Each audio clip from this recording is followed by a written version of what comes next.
విజయనగరం జిల్లా శృంగవరపుకోటలో బొత్స సత్యబాబు కోటలు బద్దలవుతున్నాయి. తన అంతరంగికుడైన ఎమ్మెల్సీ ఇందుకూరి రఘురాజు భార్య సుధారాణి టీడీపీలో చేరడంతో ఇక్కడి రాజకీయాలు రసవత్తరంగా మారాయి. అయితే రఘురాజు తన ఎమ్మెల్సీ పదవికి గాని పార్టీకి గాని రాజీనామా చేయలేదు. నర్సాపురం ఎంపీ రఘురామకృష్ణంరాజు పాత్రను ఎస్కోటలోని ఈ ఎమ్మెల్సీ రఘురాజు ఇప్పుడు పోషించబోతున్నారనే వార్తలొస్తున్నాయి. 2 నెలల క్రితం జగన్ మళ్లీ ముఖ్యమంత్రి కావాలని తిరుమల తిరుపతి వెంకటేశ్వర స్వామికి కాలినడకన వెళ్లి మొక్కు తీర్చుకున్న రఘురాజు ఇప్పుడు అకస్మాత్తుగా టీడీపీని ఆశ్రయించడం వెనుక రాజకీయం కోసం అన్వేషణ జరుగుతోంది. విజయనగరం జిల్లా రాజకీయాలను శాసిస్తున్న బొత్స సత్యబాబు, చిన్న శ్రీనుల కనుసన్నలలో పనిచేస్తున్న రఘురాజు ఇప్పుడు టీడీపీలోకి వెళ్లి ఎటువంటి రాజకీయం చేయబోతున్నాడు అన్నది ప్రధాన ప్రశ్న.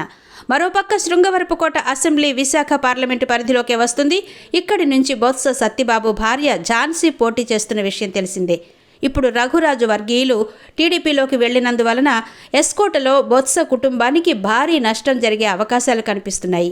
సొంత మనిషే పార్టీ విడిచి వెళ్లిపోవడాన్ని బొత్స వర్గీయులు దిగమింగుకోలేకపోతున్నారు. మన ఆంధ్ర రాష్ట్రానికి మళ్ళీ జగన్మోహన్ రెడ్డి గారే ముఖ్యమంత్రి కావాలని ఒక బలమైన సంకల్పంతో మరి కలియుగ దైవం ఆ వెంకటేశ్వర సన్నిధికి నడిచి వస్తానని మొక్కుకొని మరి మొన్న బుధవారం మా స్వగ్రామం అయిన బొడ్డవర గ్రామంలో బయలుదేరి మరి ఈరోజు ఏదైతే జగన్మోహన్ రెడ్డి గారు 3000 కిలోమీటర్ల పాదయాత్ర చేస్తూ మరి దాని జ్ఞాపకార్థం ఒక పైలాన్ కట్టుకున్నాం. ఆ పైలాన్ వరకు ఈరోజు చేరుకోవడం జరిగింది.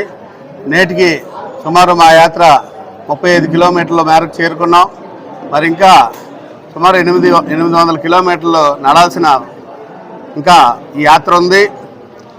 మరి ఈ యాత్రని 43 రోజుల్లో మరి కంప్లీట్ చేద్దామన్న ఒక ఆలోచన. ఎందుకంటే రేపు డిసెంబర్ 21వ తారీఖున గౌరవ ముఖ్యమంత్రిగా జగన్మోహన్ రెడ్డి గారి జన్మదిన సందర్భంగా మరి వెంకటేశ్వరుని చేరుకొని మరి మళ్ళీ జగన్మోహన్ రెడ్డి గారు ఈ రాష్ట్రానికి ముఖ్యమంత్రి అవ్వాలి, ఆయనకి ధైర్యాన్ని ఇమ్మనమని, మన సంకల్పాన్ని ఇమ్మనమని, అలాగే ఏదైతే దుష్ట శక్తులన్నీ కూడా ఏకమై ఆయన్ని ఓడించడానికి ప్రయత్నాలు చేస్తున్నారో అవన్నీ కూడా జరగవు అనే విషయం అందరికీ తెలిసినప్పటికీ కూడా ఆయన పట్ల ప్రజలందరూ ఉన్నారు, మరి మేమందరూ ఉన్నామని, అలాగే దైవం కూడా మరి ఆయన వెంట ఉన్నదనేసి ఉండాలని ఒక మనస్ఫూర్తిగా కోరుకుంటూ మరి సంకల్పం చేసి మరి నడుస్తూ ఉన్నాను.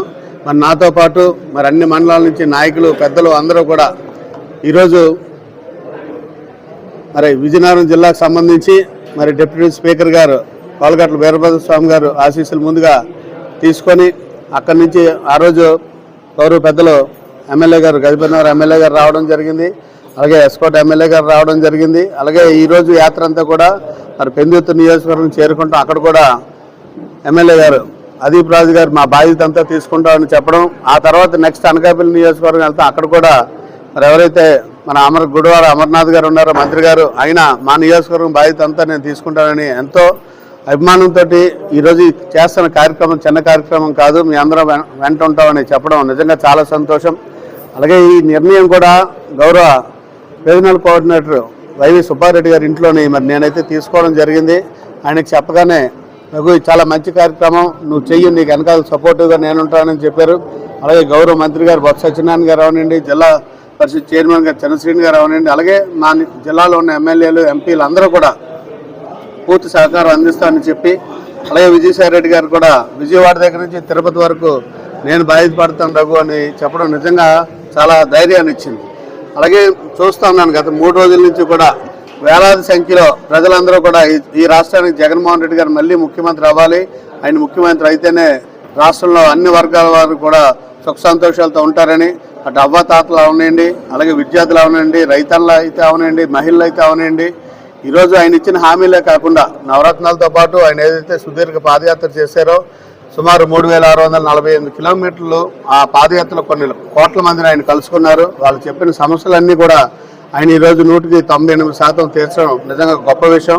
అటువంటి ముఖ్యమంత్రి ఉంటే ఈ రాష్ట్ర ప్రజలందరూ కూడా చాలా సంతోషంగా ఉంటారని బలంగా నేను నమ్మి మరి ఈరోజు చేస్తున్న యాత్ర నా కోసం కానీ, నాతో ఉన్నవారి కోసం కానీ, జగన్మోహన్ రెడ్డి గారి కోసం కానీ కాకుండా ఈరోజు ఈ రాష్ట్ర ప్రజల కోసం, ఈ రాష్ట్ర అభివృద్ధి కోసం జగన్మోహన్ రెడ్డి లాంటి నాయకత్వం ఉన్న మనసున్న ఒక గొప్ప నాయకుడు నాయకత్వంలో ఈ రాష్ట్రం ఉంటే ఖచ్చితంగా అన్ని రంగాల్లో అభివృద్ధి చెందుతుందని పూర్తిగా బలంగా నమ్మాను. కాబట్టే ఎందుకంటే గ్రామాలకు వెళ్తుంటే ఎక్కడికి వెళ్ళినా కూడా అందరూ కూడా ప్రజలందరూ చాలా ఆరోగ్యంగా, ఆనందంగా, చాలా సంతోషంగా అవ్వాతాతలు అయితే అవునండి, రైతన్నులు అయితే అవునండి, అలాగే ఈరోజు మనందరం కూడా చూస్తా ఉన్నాం జగనన్న ఆరోగ్య సురక్ష కార్యక్రమం అవునండి.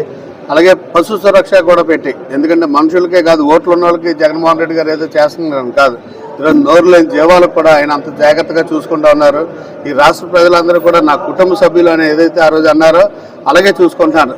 కొడుకంట మరి తల్లిదండ్రులు బాగా చూసుకునేవాడు, కొడుకంట అవ్వదాతలు చూసుకునేవాడు. అలాగా మన బాధ్యత కంటే మనకంట మన ప్రజలందరినీ కూడా, మన గ్రామంలో ఉన్న ప్రజలందరినీ కూడా ఆయన చూసుకుంటూ ఉన్నారు.